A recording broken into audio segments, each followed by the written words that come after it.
ሰላም ጤና ይስጥልን ውድ የዮሃ ሚዲያ አድማጭና ተመልካቾች እንደምን አላችሁ? ይህ የዮሃ ሚዲያ መረጃ ሰዓታችን ነው። አበይት ጉዳዮችን በማስቀደም እንጀምራለን። የአቶ ጀዋር ጠበቆች ማስፈራሪያና ጫና እየደረሰብን ነው አሉ። ህወሓት ዛሬ በሚካሄደው የፓርላማ ስብሰባ ላይ 38 የህወሓት አባል የሆኑ ተመራጮች እንዳይገኙ ትዕዛዝ አስተላለፈ።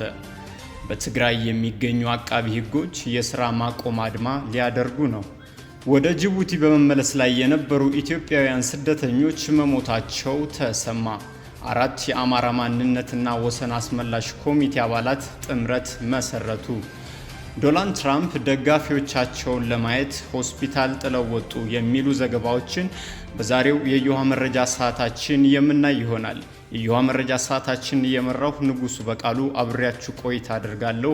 ቀዳሚ ወዳረግነው ዝርዝር መረጃችን አልፋለሁ። የአቶ ጀዋር ጠበቆች ማስፈራሪያና ጫና እየደረሰብን ነው አሉ። ከ3 ወራት በፊት በፖሊስ ቁጥጥር ስር ውለው ጉዳያቸው በፍርድ ቤት እየታየ የሚገኘው የአቶ ጀዋር መሐመድ ጠበቆች ጫናና ማስፈራሪያ ከተለያዩ አካላት እየደረሰብን ነው ሲሉ ለቢቢሲ ተናገሩ። ይህንን የተናገሩት ከድምፃዊ ሃጫሉ ሁንዴሳ ግድያ በኋላ ከተከሰተው ሁከት ጋር በተያያዘ በቁጥጥር ስር የዋሉትን የፖለቲካ ፓርቲ መሪዎች፣ አባላት እንዲሁም ሌሎች ተጠርጣሪዎችን ጉዳይ በተለያዩ ፍርድ ቤቶች እየተከታተሉ የሚገኙ 13 አባላት ያሉት የህግ ባለሙያዎች ቡድን ተወካይ የሆኑት አቶ ምስጋኑ ለታ ናቸው። እሳቸው እንደሚሉት ከጠበቆቹ መካከል በተወሰኑት ላይ በተለያዩ አጋጣሚዎች እየገጠማቸው ያለው ጫናና ማስፈራሪያ እየበረታ መምጣቱን ምሳሌዎችን በመጥቀስ ለቢቢሲ ተናግረዋል።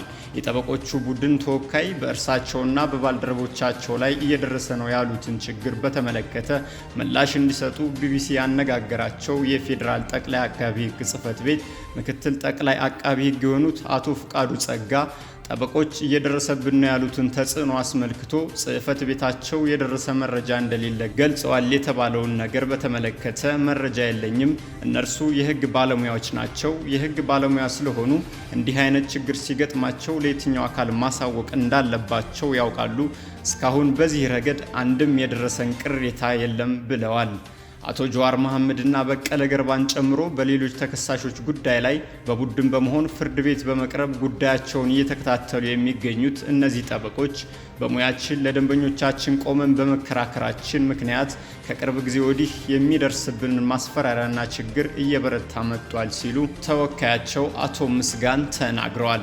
አቶ ምስጋን ወለታ እንደ አብነትም በእርሳቸው ላይ ደረሰ ያሉትን አጋጣሚ ሲያስረዱ አንድ ቀን በቡራዩ ከተማ ፍርድ ቤት ለአንድ ተከሳሽ ተከራክሬ ስመጣ በፖሊስ ተጠራሁ። ከዚያም ወደ ቢሮ እንደገባሁ ያስጠራኝ ሰው ዘለፋና ተገቢ ያልሆኑ ቃላትን በመጠቀም ስልኬን ተቀብሎ መፈተሽ ጀመረ።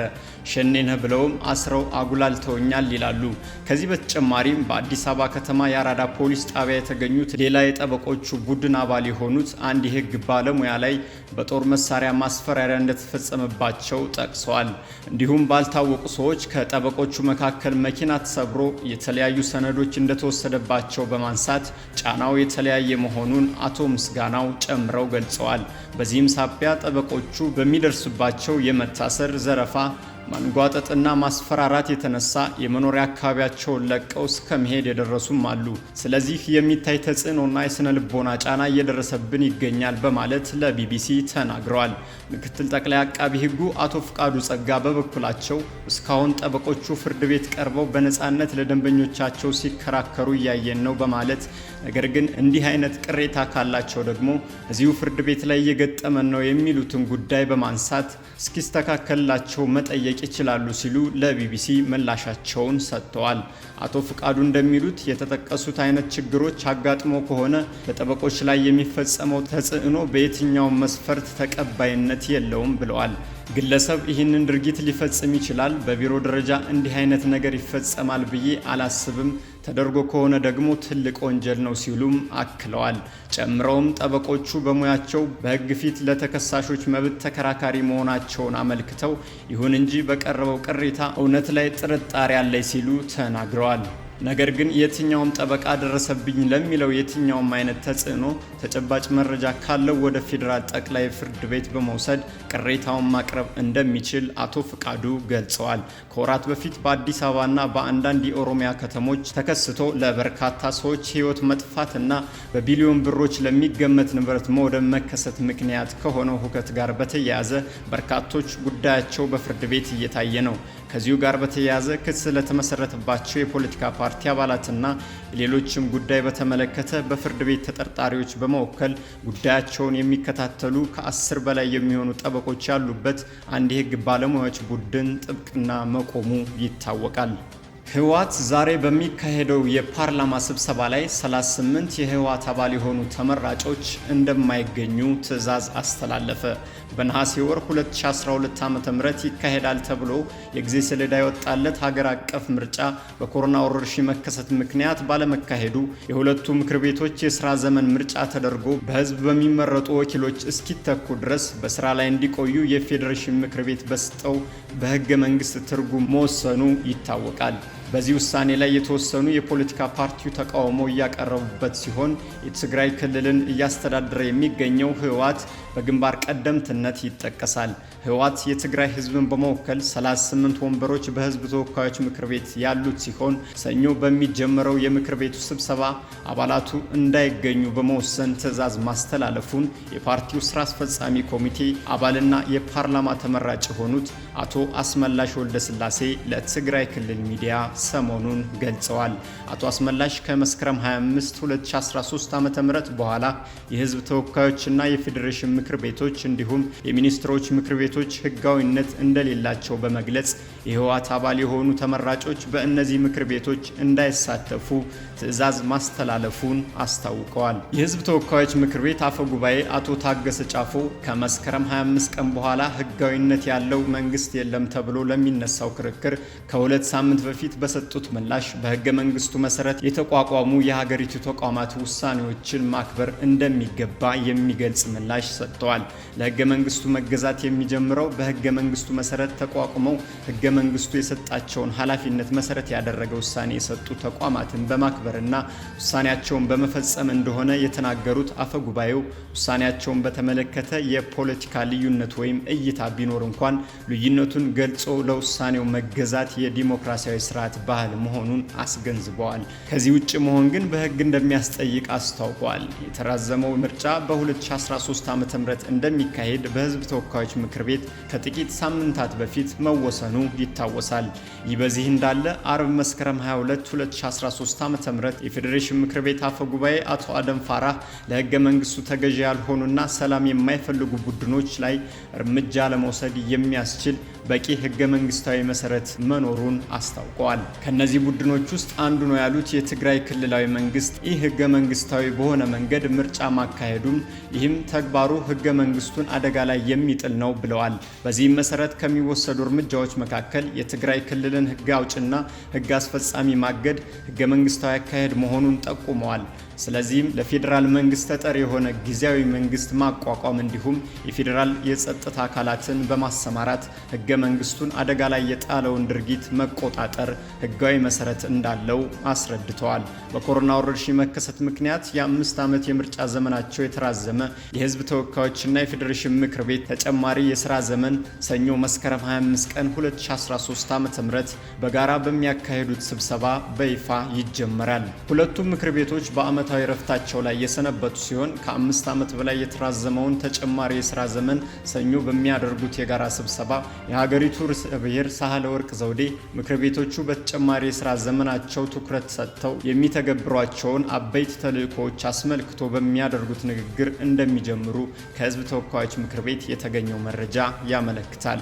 የሁለቱ ምክር ቤቶች የስራ ዘመን ሰኞ ከቀትር በኋላ በሚያደርጉት የስራ ዘመን መክፈቻ ስብሰባ የሚጀመር ሲሆን ስብሰባውም የኮሮና ወረርሽኝን ለመከላከል በሚያስችል ሰፊ አዳራሽ ለማካሄድ ተብሎ በተመረጠው በጠቅላይ ሚኒስትር ጽህፈት ቤት የሚገኝ የመሰብሰቢያ አዳራሽ ይካሄዳል። በመክፈቻ ስነ ስርዓቱ ላይ የሃይማኖት አባቶች፣ የፖለቲካ ፓርቲ አመራሮች፣ ታዋቂ ሰዎችና ዲፕሎማቶች እንዲሁም በአዲስ አበባ የሚገኙ የዓለም አቀፍ ተወካዮች ይገኛሉ። በትግራይ የሚገኙ አቃቢ ህጎች የስራ ማቆም አድማ ሊያደርጉ ነው።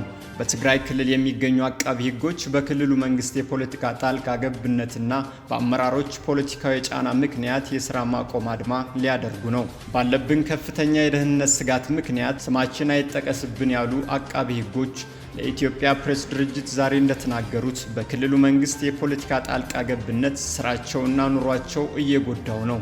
የፖለቲካ አመራሮች በደል መገለጫው ብዙ ቢሆንም ዋናው ከሙያ ነጻነት ማጣትና ከደሞዝ ክፍያ ፍትሐዊነት መጓደል ጋር በተያያዘ ያቀረቡት ተደጋጋሚ ጥያቄ ከመመለስ ይልቅ አቃቢ ሕጎችን ከስራ ለመቀነስ እየሰሩ መሆኑን ተናግረዋል። በዚህና ተደጋጋሚ በሆነው የክልሉ መንግስት የፖለቲካ ጣልቃ ገብነት ምክንያት ከነገ ጀምሮ የስራ ማቆም አድማ ሊያደርጉ መሆኑን አብራርተዋል። በትግራይ ክልል ያሉ አቃቢ ሕጎች ደሞዝ በሌሎች ክልሎች ካሉ ተመሳሳይ አቃቢ ሕጎች በጣም ያነሰ ነው። ይህ እንዲስተካከል ቢጠይቁም የክልሉ መንግስት ቃል ከመግባት ባለፈ ሊያስተካክል እንዳልቻለም ተናግረዋል። የክልሉ መንግስት ኢፍትሐዊነት ከሌሎች ክልሎች አቃቢ ሕጎች አንጻር ብቻ ሳይሆን በትግራይ ክልል ካሉ ዳኞች ደሞዝም በእጅጉ ያነሰ ነውም ብለዋል። ጥያቄያችን ብዙ ነው ያሉት አቃቢ ሕጎቹ ቅድሚያ በክልሉ በተባባሰው የኑሮ ውድነት ምክንያት እየደረሰብን ያለውን ጫና ለመቋቋም ጥያቄያችን ይመለስልን ብለን እንጂ በተቋሙ ላይ ያለው የፖለቲካ ጣልቃ ገብነት ስራችንን በነጻነት እንዳንሰራ እያደረገን ነው ሲሉም ተናግረዋል። የክልሉ መንግስት ጥያቄያቸውን እንደሚመልስላቸው በመግለጽ አድማውን እንዳይመቱ በመወትወት ላይ እንደሚገኝ የጠቀሱት አቃቢ ሕጎቹ በደረሳቸው መረጃ መሰረት ደሞዙን ከማስተካከል ይልቅ የአቃቢ ሕጎችን ቁጥር ለመቀነስ እየሰራ ነው ብለዋል። በስራቸው ላይ በክልሉ መንግስት እየተደረገባቸው ያለው የፖለቲካ ጣልቃ ገብነትም ለትግራይ ሕዝብ ትክክለኛ ፍትህ ለመስጠት እንዳዳገታቸው ነው የተናገሩት። ስለሆነም ቀጣዩ ጥያቄያቸው በተቋማቸው ውስጥ ሙያዊ ነጻነት እንዲከበር ማድረግ መሆኑን አስታውቀዋል። ወደ ጅቡቲ በመመለስ ላይ የነበሩ ኢትዮጵያውያን ስደተኞች መሞታቸው ተሰማ። የተባበሩት መንግስታት የስደተኞች መርጃ ድርጅት ኢትዮጵያውያን ሊሆኑ ይችላሉ የተባሉ ስደተኞችን የያዘች ጀልባ ባህር ላይ አደጋ ደርሶባት 8ቱ ሲሞቱ በርካቶች የደረሱበት አለመታወቁን ገለጸ። በጅቡቲ ባህር ዳርቻ አቅራቢያ አደጋው በደረሰበት ጀልባ ላይ ተሳፍሮ ከነበሩት ስደተኞች መካከል አብዛኞቹ ኢትዮጵያውያን ይሆናሉ ተብሎ የተገመተ ሲሆን ከመካከላቸው 8 ስደተኞች ሲሞቱ 12ቱ ደግሞ የደረሱበት አለመታወቁ ድርጅቱ አመልክቷል። በባህር ላይ በደረሰው አደጋ ለሞት ከተዳረጉትና የደረሱበት ሳይታወቅ ከቀሩት ውጪ የ14 ሰዎችን ሕይወት ለማትረፍ የተቻለ ሲሆን ሌሎችንም ለማግኘት ጥረት እየተደረገ ነው። ለስደተኞቹ ሞት ምክንያት የሆነችው ጀልባ ሰዎቹን አሳፍራ በህገወጥ ሰው አዘዋዋሪዎች አማካኝነት በግድ እንድትንቀሳቀስ ከተደረገች በኋላ አደጋው መከሰቱ ተገልጿል። አደጋው የገጠማት ጀልባ ከ30 በላይ ሰዎችን አሳፍራ እንደነበር የተነገረ ሲሆን በጀልባዋ ላይ ተሳፍረው ከነበሩ ስደተኞች መካከል አብዛኞቹ ኢትዮጵያውያን ይሆናሉ ተብሎ እንደሚገመት የስደተኞቹ ድርጅት መግለጫ አመልክቷል።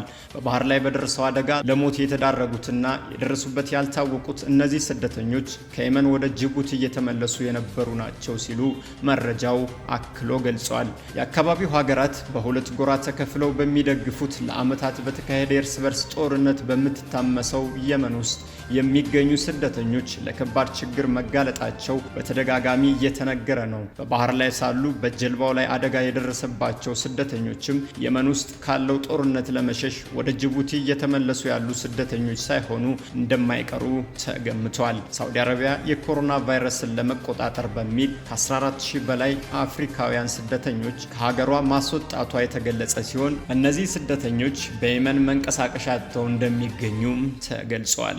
4 የአማራ ማንነትና ወሰን አስመላሽ ኮሚቴ አባላት ጥምረት መሰረቱ። የአማራ ክልል ተወላጆችና ነባር ግዛቶች ወደ ሌሎች ክልሎች ተካለዋል በሚል የተለያዩ አካባቢዎች ቅሬታ የሚያሰሙ 4 የአማራ ማንነትና ወሰን አስመላሽ ኮሚቴ አባላት በባህር ዳር ጥምረት መሰረቱ። በጥምረቱ የወልቃይት አማራ ማንነትና የወሰን አስመላሽ ኮሚቴ አልተካተተም። ጥምረቱ ሰላማዊ ትግል በማድረግ የህዝቦች ጥያቄ ለመመለስ የበለጠ ተደማጭ ይሆናል ተብሏል። የኢህአዴግ መንግስት ስልጣን ከያዘ ጀምሮ የአማራ ክልል ተወላጆችና ነባር ግዛቶች ወደ ሌሎች ክልሎች ተከልለዋል በሚል በተለያዩ አካባቢዎች ቅሬታ የሚያሰሙ የህብረተሰቡ ተወካዮች አሉ። በተናጥል ያካሄድነው ትግል ብዙም ውጤት አላመጣም በሚል ጥያቄ ከነበራቸው የማንነትና የወሰን አስመላሽ ኮሚቴዎች መካከል አራቱ ዛሬ በባህር ዳር ጥምረት መስርተዋል። የጥምረቱ ጊዜያዊ አስተባባሪ አቶ ኃይለ ሚካኤል አርአያ በጥምረቱ የራያ፣ የደራ፣ የመተከልና የጠለምት አማራ ማንነትና የወሰን አስመላሽ ኮሚቴ አባላት መካተታቸውን ተናግረዋል። አንድነቱ የበለጠ ጉልበት እንዲሰጥና በመንግስት ላይ ጫና እንደሚያደርግ መረጃዎችንም ለመሰብሰብ ያስችላል ብለዋል። በአማራ ክልል ከሚገኙ 5 የማንነትና የወሰን ጥያቄ ካላቸው ኮሚቴዎች መካከል የወልቃይት አማራ ማንነትና የወሰን አስመላሽ ኮሚቴ አልተገኘም።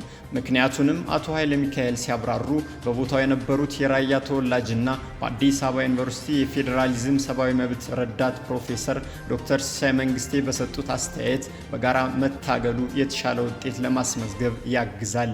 የወልቃይት አማራ ማንነትና የወሰን አስመላሽ ኮሚቴም በጥምረቱ ቢካተት የበለጠ ውጤታማ እንደሚሆን ዶክተር ሲሳይ አስተያየታቸውን ሰጥተዋል። የጥምረቱ ጊዜያዊ አስተባባሪ አቶ ኃይለ ሚካኤል እንደሚሉት የአማራ ማንነት ጥያቄ ያለው ህዝብ ቁጥር እስከ 15 ሚሊዮን ይደርሳል። የጥምረቱ ጽህፈት ቤት በጊዜያዊነት ባህር ዳር ላይ የሚከፈት ሲሆን ጥምረቱ ከፖለቲካ ድርጅት ርቆ በሲቪክ ድርጅትነት እንደሚቀጥልም ታውቋል። ከውጭ ደግሞ ዶናልድ ትራምፕ ደጋፊዎቻቸውን ለማየት ሆስፒታል ጥለው ወጡ። የዶናልድ ትራምፕ የጤና ሁኔታ የዓለም ሚዲያ ልዩ ትኩረት ሆኗል። ለዚህ አንዱ ምክንያት የእሳቸው መታመም መጪው ምርጫ ላይ የሚኖረው ተጽዕኖ ነው።